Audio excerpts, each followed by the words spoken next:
रात 8 बजे के बुलेटिन के साथ मैं हूं दिव्या और आइए नजर डालते हैं अभी तक की 8 बजे की सबसे महत्वपूर्ण खबरों पर।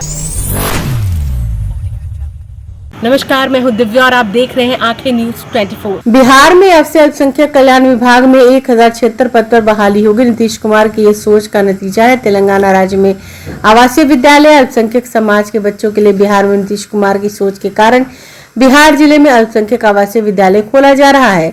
ये कहना है अल्पसंख्यक कल्याण मंत्री जमा खान का। मदरसा के लिए बेहतर काम किया गया है। अल्पसंख्यक कल्याण समाज के बच्चों के लिए विशेष कोचिंग की व्यवस्था की गई है। राज्य सरकार राज्य के मदरसा को स्मार्ट बनाने के लिए स्मार्ट क्लासरूम शुरू करने जा रही है। 75 मदरसा को स्मार्ट क्लास के लिए 2,97,00,000 की प्रशासनिक स्वीकृति दी गई है। साथी है बहुत सी लोग कहता है कि नेता ने ये नहीं किया वो नहीं किया। जो उन्होंने हमारे समाज में काम किया है वो हमारे नेता ने किया। कब्रिस्तान की मामला था, आप बैठे स्पीच दे रहे हैं, कब्रिस्तान का मामला था, वो कहता है मेरा वोट लेता है, मेरी बातें करता है कि मैं आपके नेता है।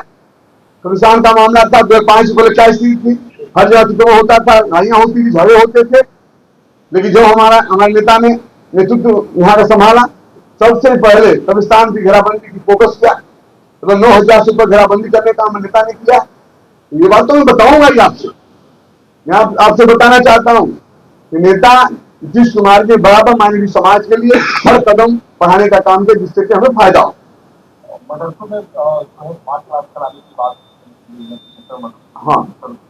हाँ है, मदरसा पता कर सकते हैं, स्मार्ट क्लास चल रहे हैं, कंप्यूटर है, सारी व्यवस्था की गई है, नेता के नेतृत्व में नीतीश कुमार नेतृत्व में की गई है।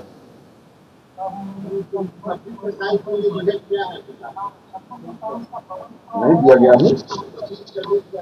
अभी 26-27 का बजट तभी आपसे शेयर करेंगे जब महामहिम राज्यपाल का स्वीकृति हो जाएगी। हाँ, तभी अभी आज विधान परिषद में उसका विचार विमर्श कैसे आपको बताएं कितना बजे?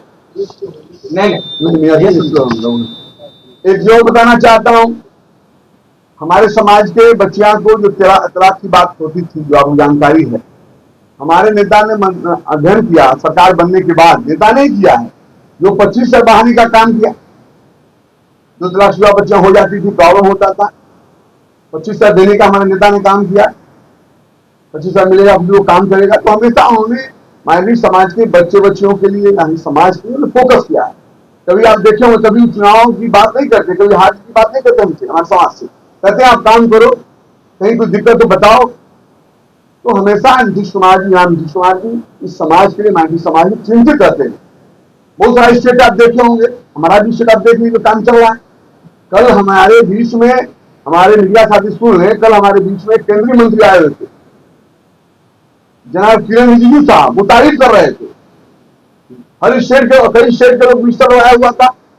जब मेरा काम देखा, मेरे नेता काम देखा, तो वो खुश हुए। तो निश्चित तौर पर आज मानवीय समाज का जो भी काम है, इस बात को मैं कहूंगा आपके बीच में, वो नेता नीतीश कुमार का देन है। मदरसा को लेकर देखिए, मदरसा के शिक्षकों की क्या हालत, आप करेगा उधर जाएंगे, क्यों नहीं हम जाएंगे भाई, जो मैंने काम किया मैं बोलूंगा। मदरसा के टीचरों की हालत थी, मदरसा क्या हालत था, आप देख सकते हैं। आज मदरसा आप जाइए, देखिए क्या खूबसूरत लग रहा है, बन रहा है मदरसा।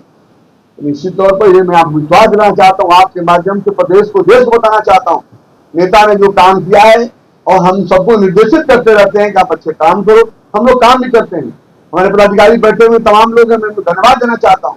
जो निर्देशित करते हैं उसको जमीन में उतारते हैं, तो आप देख सकते हैं।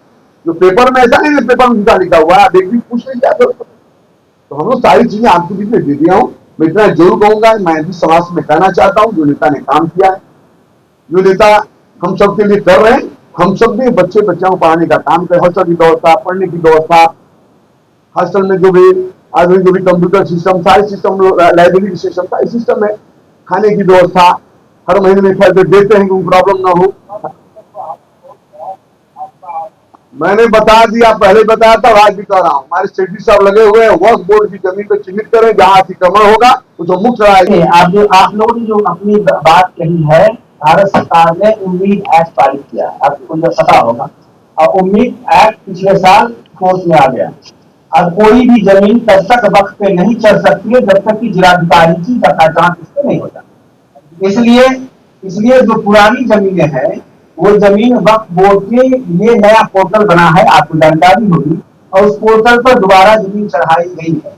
उस जमीन पर पुनः जांच किया जा रहा है। ऑब्जेक्शन के साथ कुछ केसेस आए हैं वहां से भारत सरकार से, जांच करके जो सही होगा, जिसका दाखिल खारिज होगा, क्योंकि सभी कागजात उस पर लगाना है जाना, सिर्फ वक्फनामा नहीं लगाया जाना है कि वक्फनामा के आधार पर हम क्या देंगे कि आपकी भूमि है या हमारी भूमि है। अब जो उम्मीद पोर्टल है उस पर जो वक्फनामा लगाना, वक्फनामा के आधार पर कोई नहीं कर सकता हमारी भूमि है, जब तक उसके नाम से दाखिल खारिज नहीं हो और उसके नाम से रेगुलर रसीद है। इसलिए अब जो वक्फ पोर्टल पर डाला जाएगा, वो जो पुरानी जो भी गड़बड़ियां हैं वो सब समाप्त हो जाएंगी, आप इस विश्वास है। नहीं, उम्मीद पोर्टल पर ऑलरेडी डाला हुआ। आपको अगर कुछ है तो सीओ साहब को दे दीजिए और हम उम्मीद पोर्टल पर चेक करा के आपको बता देंगे कि वो खाता कितना चढ़ा है या नहीं चढ़ा होगा, क्योंकि जांच कैसे चढ़ता है। अब जिलाधिकारी इसमें एक पाइवटल पॉइंट नोट कर लो, बॉक्स नंबर कितना आपका इस वर्ष के लिए कुछ चीजें हाईलाइट करना आपके लिए जरूरी रहता। इस वर्ष हम लोग जो करने जा रहे हैं वो 1076 नए पदों पर नियुक्ति होगी। और इस वर्ष ये बहुत खुशी की बात होगी कि राज्य सरकार द्वारा प्रखंड स्तर तक अल्पसंख्यक कल्याण पदाधिकारी का पद और उसका कार्यालय स्थापित होगा, क्योंकि सभी 534 पदों पर प्रखंड अल्पसंख्यक कल्याण पदाधिकारी के पद पर नियुक्ति बिहार लोक सेवा आयोग के 71 के माध्यम से हो रही है, जिसका प्रीलिम हो चुका है। पदाधिकारी मिल जाएंगे सभी के लिए निम्न वर्गीय नियुक्ति के लिए भेजा हुआ है, इसको कर्मचारी सेना को वहां से हम लोग को निम्न वर्गीय लिखित मिल जाएगा। और 26-27 में हमारे लिए पूरा जो कार्यालय हमारा है पटना से लेकर के हर एक प्रखंड 534 प्रखंड में होता है। पहला ये। दूसरा जो हमारे मुख्य बिंदु जो आपको चाहिए, 2 विद्यालय हमारा कार्यरत है, 22 निर्माणाधीन है और 5 इस साल हम लोग शैक्षणिक कार्य अभी हम लोग अप्रैल से प्रारंभ करेंगे, एक्स्ट्रा 5, जिसमें कटिहार, मुजफ्फरपुर, जमुई, कैमूर और नालंदा, ये 5 विद्यालय अभी हम लोग शैक्षणिक वर्ष से 7 विद्यालय हमारे प्रारंभ हो जाएंगे। आप कभी जाकर देखिए 560 बच्चों के लिए रहने सहने खाने पीने कपड़े सब चीज की व्यवस्था राज्य सरकार की। शिक्षा के बिना विकास संभव है। वो 9, 10, 11, 12 4 क्लास के लिए विद्यालय है जिसका निर्माण किया जा रहा है ना। स्मार्ट क्लास पर सब माननीय मंत्री महोदय ने आपको बता दिया है ना। और उसके बाद बाकी सारी योजना है। जो खर्च की बात आप कह रहे थे, अभी 75 में फर्स्ट फेज में लोगों ने किया है, हम उसको एक्सटेंड करके सभी मदरसों में ले जाएंगे, ताकि मौलाना मजरूर हक में एक स्मार्ट क्लासरूम बना है, आप जाके देख सकते हैं। वहां से जो स्टेट के रिनाउंड टीचर हैं वो सभी मदरसों में यहाँ से हिंदी, अंग्रेजी, सामाजिक विज्ञान है ना, गणित, विज्ञान, ये चीजें जो हमारी आधुनिक जो सब्जेक्ट है उस मदरसों में पढ़ाएंगे, ताकि अच्छी चीजों का विकास हो सके, वहां के बच्चे हमारे कंप्लीट कर सकें। नमस्कार, मैं हूं दिव्या और आप देख रहे हैं आंखें न्यूज 24। लोजपा रामविलास पार्टी के विधायक राजू तिवारी ने पटना हाईकोर्ट द्वारा 42 विधायकों को जारी नोटिस राज्यसभा चुनाव और विधानसभा में मचे विवाद को लेकर बड़ा बयान दिया। राजू तिवारी ने कहा कि 42 विधायकों को जिस मामले में नोटिस जारी किया गया उसमें कथित तौर पर गलत हलफनामा दिया गया था। न्यायालय ने नोटिस जारी किया और सभी विधायक न्यायालय का सम्मान करते हुए कानून प्रक्रिया के तहत अपना जवाब देंगे। राज्यसभा चुनाव की तारीखों के ऐलान पर उन्होंने कहा, एनडीए पूरी तरह एकजुट है, पार्टी की रणनीति और शीर्ष नेतृत्व तय करेगा और विधायक उसी निर्णय पर काम करेंगे। तो न्यायालय का सम्मान करते हुए जिन माननीय सदस्य के पास उसका नोटिस आएगा तो माननीय न्यायालय में उसका जवाब वो देंगे अपना। ये तो कानूनी प्रक्रिया है, इसमें क्या कहा जाएगा।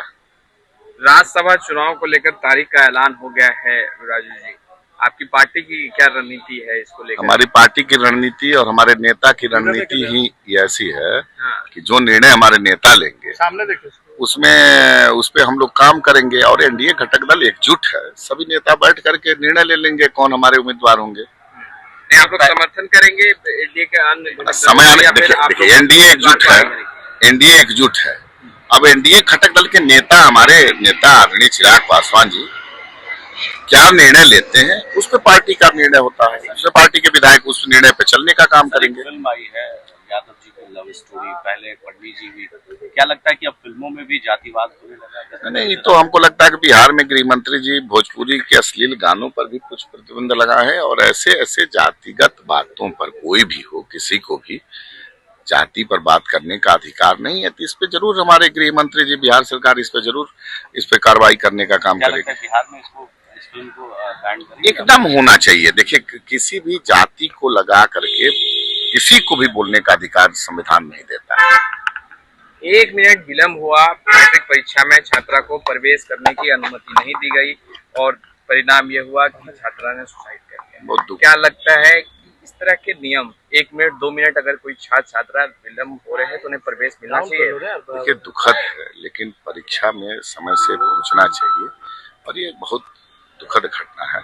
अब इस पे कल सदन में मामला आया है, अब उस पे सरकार क्या करती है आने वाले समय में आपको। मगर आप लोगों का सवाल उठ रहा है कि ये मंगल राज है या जंगल राज है, वो सत्ता पक्ष वाले लोगों को बताना ये जनता सर्टिफिकेट देती है। जंगल राज किसी व्यक्ति के द्वारा नहीं, माननीय न्यायालय के द्वारा दिया हुआ ये वर्ड है। ये सब जनता तय करती है। हम इतना जानते हैं कि मुख्यमंत्री नीतीश कुमार जी के नेतृत्व में, एनडीए के नेतृत्व में बिहार में मंगल राज। नमस्कार, मैं हूं दिव्या और आप देख रहे हैं आंखें न्यूज 24। 42 विधायकों को पटना हाईकोर्ट से नोटिस जारी किए जाने के मामले पर भाकपा माले विधायक अजय सिंह ने प्रतिक्रिया दी। उन्होंने कहा, अदालत से नोटिस मिलने पर हर किसी को जवाब देना चाहिए, चाहे वह कोई भी प्रत्याशी या विधायक क्यों ना हो। अजय सिंह ने कहा, वोट चोरी से जुड़ा यह मामला संवैधानिक संस्था इलेक्शन कमीशन से संबंधित है। चुनाव प्रक्रिया के दौरान नाम कटने जैसे मुद्दों पर सवाल उठे। उनका कहना है कि कई बार चुनाव हारने वाले उम्मीदवार ही ऐसे मामले को उठाते हैं, लेकिन यदि अदालत नोटिस देती है तो उसका जवाब देना लाजमी है। अभी तक तो किसी को कोई आपको मालूम है किसी को मिला है नोटिस? किसी को नहीं मिला। पटना हाईकोर्ट ने 42 विधायकों पर नोटिस जारी किया है सर। विधायक पर वोट चोरी और चुनाव में हलफनामा गलत देने के आरोप में ये नोटिस जारी किया है। इस पर क्या कहना है? मैं बता रहा हूँ, देखिए, जहाँ तक वोट चोरी का मामला है वो एक अलग मामला है। वोट चोरी का मामला लोगों ने उठाया, वो संवैधानिक संस्था इलेक्शन कमीशन के काम के ऊपर जो काम का तरीका था उस पर सवाल लोग कर रहे थे और करना लाजमी था, क्योंकि सिर्फ बिहार के अंदर एसआईआर क्यों हो रहा था, एक साथ सब जगह होना चाहिए था। फिर उसमें नाम बहुत काटे गए थे, जब उसमें राजनीतिक पार्टी अलर्ट हो गई फिर नाम उसमें घट भी गए।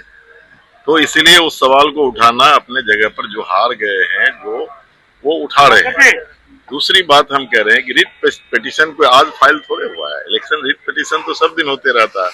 चुनाव खत्म होता है और जो हारते हैं तो वो उनको लगता है मन में ये सवाल इस कारण से जो है हम हार गए हैं, वो उठाते हैं। लेकिन ये सवाल है कि मेरा मानना है कि कोर्ट कोई भी नोटिस करेगी तो हर मेंबर को उसका जवाब जरूर देना चाहिए। अजय जी, चुनाव के दौरान 10-10 हजार रुपया दिया गया था, इसका भी जिक्र है। क्या लगता है कार्रवाई हो और जिनके क्षेत्र में 10,000 रुपया दिए गए उनकी सदस्यता जानी चाहिए? मेरा मानना है कि गवर्नमेंट के कार्यशैली पर यह सवाल उठता है। इलेक्शन कमीशन को निश्चित तौर पर उस समय ध्यान देनी चाहिए। ये इसलिए मैं कह रहा हूँ, सरकार का कहना है कि हम पहले इस योजना की शुरुआत कर चुके थे, लेकिन आपके जानकारी में, प्रेस के मीडिया के भाइयों की जानकारी के लिए मैं बता रहा हूँ कि जब मुख्यमंत्री क्षेत्र विकास योजना जो अनुशंसा एमएलए करते हैं, योजना पहले स्वीकृत हो जाती है, लेकिन इलेक्शन की घोषणा के बाद उसका शिलान्यास या उद्घाटन करने की इजाजत इलेक्शन कमीशन नहीं देती है। तो जब नहीं देती है तो 10,000 रुपया भी बांटने का जो चल रहा था, जो पहले बांट दिया था नॉमिनेशन का डेट के अनाउंसमेंट के बाद, वो बिल्कुल नहीं होनी चाहिए। ये मैं समझता हूँ कि निश्चित तौर पर प्रभावित किया चुनाव को। इलेक्शन कमीशन पर भी सवाल जानी चाहिए जो गलत हल्फ। ये काम कोर्ट का है, कोर्ट का काम मैं कैसे कह सकता हूँ? मैं ये कह सकता हूँ कि कोई भी कोर्ट अगर किसी को नोटिस करता है उसका जवाब जरूर उसको देना चाहिए। और समाचारों में वक्त हो चला एक छोटे से अंतराल का। पटना में कई वर्षों से शिक्षा में अहम योगदान दे रहा है Gyansthali high school Alamganj Patna city, जहां 10वीं और 12वीं की बोर्ड परीक्षाओं में 100% अंक प्राप्त कर रहे हैं बच्चे।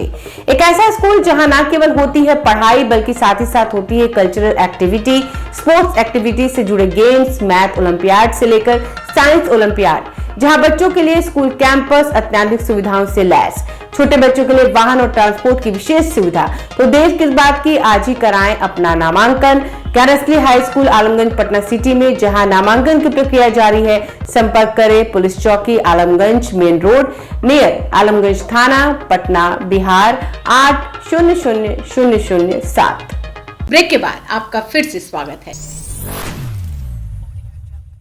नमस्कार, मैं हूं दिव्या और आप देख रहे हैं आंखें न्यूज 24। बिहार में 42 विधायकों को पटना हाईकोर्ट की ओर से नोटिस जारी किए जाने के बाद राजनीतिक प्रतिक्रियाएं तेज हो गई हैं। यह नोटिस चुनाव के दौरान नामांकन से अधिक कथित तौर से गलत दस्तावेज देने के आरोप में सत्ता पक्ष और विपक्ष दोनों के विधायकों को भेजे गए हैं।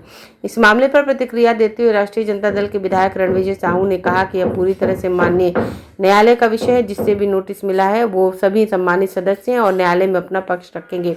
उन्होंने कहा न्यायालय का पूरा सम्मान है और वहीं से न्याय मिलेगा। वोट चोरी के आरोप पर रणविजय साहू ने स्पष्ट किया कि उनकी पार्टी पहले से इन शिकायतों को राज्य विधान निर्वाचन आयोग और मुख्य निर्वाचन आयोग तक पहुंचाती रही है, लेकिन उस समय कोई सुनवाई नहीं हुई। अब जब न्यायालय ने संज्ञान लिया है तो उन्हें उम्मीद है कि निष्पक्ष न्याय होगा। इसके साथ ही उन्होंने नगर विकास विभाग पर गंभीर आरोप लगाते हुए कहा कि पटना में नाला खुला होने की वजह से एक बच्ची की मौत हो गई, जो प्रशासनिक लापरवाही का परिणाम है। देखिए, माननीय न्यायालय का सम्मान है और माननीय न्यायालय ने जिस निर्दोष को दिया है, निश्चित रूप से जो हमारे सम्मानित सदस्य हैं इसका जवाब देंगे, कोर्ट में जवाब देने का काम करेंगे। क्या लगता है कि जिस तरीके से वोट चोरी का आरोप लग रहा था वो कहीं ना कहीं साबित होता हुआ दिख रहा है? अब तो देखिए, लगातार इन बातों को तो लेके लगातार चुनाव के पहले ही हम लोग इलेक्शन कमीशन हो या राज्य निर्वाचन आयोग हो या मुख्य निर्वाचन आयोग हो, उनसे लगातार पार्टी लेवल पर लगातार इस चीज की शिकायत करते आ रहे थे, लेकिन सुनने वाली तो कोई आयोग था नहीं। कोई पूरी तरह से पार्टी के रूप में काम करने का काम किया है और हमें लगता है कि माननीय न्यायालय का जब संज्ञान हुआ है तो न्याय जरूर मिलेगा। देखिए, ये लापरवाही है। लगातार नगर विकास विभाग कहिए, गृह विभाग कहिए, आज गृह विभाग का आज बजट भी है, वक्तव्य भी है, गृह मंत्री जी का बयान आना है, तो आज निश्चित रूप से सरकार को हम लोग घेरेंगे और बिहार में जो हत्या का दौर है, अपराधियों का जो तांडव है, उस सदन के अंदर आज हम लोग बिहार में जो अपराध हो रहा है, हत्या हो रही है लगातार, कोई किसको भगवान भरोसे लोग है, कोई किसी का सरकार नाम का कोई चीज नहीं है। सरकार शासन व्यवस्था में मस्त है। ये देखिए, लगातार इस सरकार में न्याय मिलने वाला नहीं है। पीड़ित परिवार को धमकी देना और इस प्रकार से टॉर्चर करना, कहीं न कहीं इस परिवार को न्याय मिलने वाला नहीं है। राज्य सरकार ने केस को ट्रांसफर किया है, सीबीआई को दिया है। नमस्कार, मैं हूं दिव्या और आप देख रहे हैं आंखें न्यूज 24। बिहार में मौसम का उतार चढ़ाव जारी है। दिन के वक्त लोगों को जहां गर्मी सता रही, वहीं रात और अहले सुबह का ठंड का एहसास हो रहा है। मौसम के एक रुख को देखते हुए डॉक्टरों ने कहा कि अभी लोग गर्म कपड़े पहनना ना छोड़ें। मौसम पूर्वानुमान की बात करें तो आज 20 फरवरी को बिहार के ज्यादातर जिलों में अधिकतम तापमान 28 से 30 डिग्री सेल्सियस के बीच रह सकता है। वहीं न्यूनतम तापमान कहीं 14 से 16 डिग्री तो कुछ जगहों पर 12 से 14 डिग्री सेल्सियस तक रह सकता है। मौसम विभाग ने यह भी पूर्वानुमान जताया है कि 21 फरवरी से बिहार के लगभग सभी जिलों में अधिकतम तापमान में 2 डिग्री सेल्सियस तक की बढ़ोतरी हो सकती है। अधिकतम तापमान 30 से 32 डिग्री सेल्सियस तक रह सकता है। मौसम के बदले रुख की वजह से लोगों पर फेरेंटाइज वायरल के हमला बोल दिया। इस वायरस का सबसे अधिक वार लोगों के गले पर हुआ है। गला चोक हो रहा है, बुखार के साथ साथ खांसी सता रही है। इसके अलावा गले में संक्रमण से दर्द, खराश और सूजन से लोग बेहाल हैं। कुछ को सिर दर्द और उल्टियां भी हो रही हैं। ऐसे मौसम में अभी गर्म कपड़ा पहनना नहीं छोड़ें। भागलपुर जिले में स्थित मायागंज अस्पताल से लेकर जिला अस्पताल में फिजिशियन, ईएनटी और चेस्ट स्पेशलिस्ट के यहाँ मरीजों की भीड़ उमड़ रही है। रोजाना यहाँ 30 से 35 की संख्या में फेरेंजाइटिस वायरस के शिकार मरीज इलाज के लिए आ रहे हैं। JLNMCH के मेडिसिन विभाग के associate professor doctor Rajkamal Chaudhary बताते हैं कि मौसम में बदलाव के साथ ही फेरेंजाइटिस के वायरस सक्रिय हो जाते हैं। अभी गर्म कपड़े पहनना ना छोड़ें।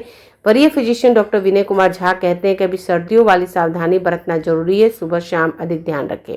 मायागंज अस्पताल के चेस्ट एंड टीबी विभाग के अध्यक्ष डॉक्टर वीरेंद्र कुमार शर्मा ने बताया कि मौसम में बदलाव के साथ 3 से 4 तरह के वायरस सक्रिय हैं। इस कारण बुखार के साथ खांसी, गले में दर्द और जुकाम के मामले बढ़े हैं। इसे ठीक होने में 3 से 4 हफ्ते का समय लग रहा है। सांस, अस्थमा और COPD के मरीजों को ऐसी मौसम में खांसी हो जाती है, इन्हें दवा इन्हें लेते रहना चाहिए। अगर आपने अभी तक हमारे चैनल को सब्सक्राइब नहीं किया है तो हमारे चैनल को जल्द से जल्द सब्सक्राइब करें, लाइक करें और शेयर करें। और ताज़ा तरीन खबरों के लिए लगातार जुड़े रहें आंखें न्यूज 24 के साथ।